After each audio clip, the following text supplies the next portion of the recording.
Hi, Scott Orland with CINEMA-Magazin. You've been waiting. Mary Poppins returns, and we have the protagonist herself right in front of us, Emily Blunt. Hi. How surreal was it? Because you're part of a generation that kind of grew up Mary Poppins, that you put on the hat, you put on the glove, everything. It's still surreal. It still doesn't make sense. You know, it is that big of a sort of undertaking for me, and it's been so...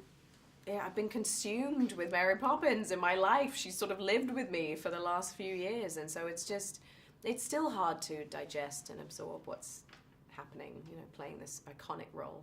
I want to talk a little bit about the magic of the movie, and we'll start with one of your co-stars, the umbrella. Yes. This was not Isn't a regular he umbrella. fabulous? Isn't he cool? I know, he's just I loved working with the umbrella. And they actually, that's not CGI, they built this animatronic umbrella that winked and talked and moved its head, and it was just awesome. And of course, I mean, as wonderful as these films are, the original and with this as well, there's something about the animated sequence that just kind of puts people in a different place. Yes. But you had to film that. Yes.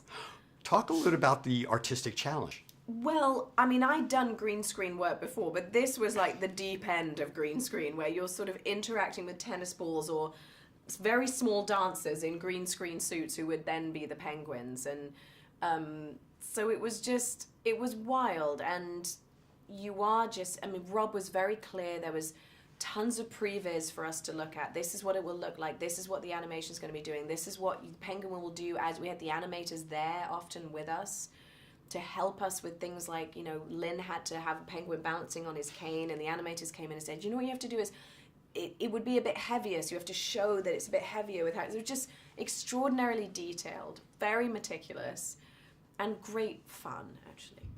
One of the wonderful things about a movie like this are the life lessons that it kind of brings in, of how important it is for us to have a childhood.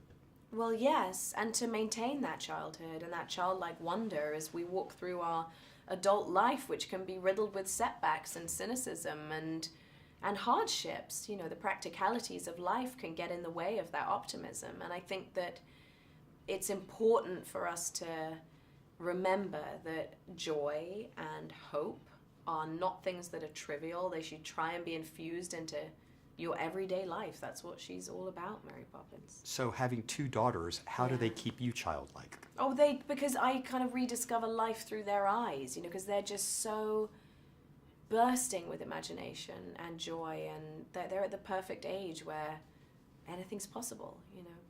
So anything's possible. If you open up an umbrella, you get to fly. That's it. What was that moment like for you when all of a sudden you had to film that scene? Because if there is one moment that everybody thinks of Mary Poppins, that's it. That's it.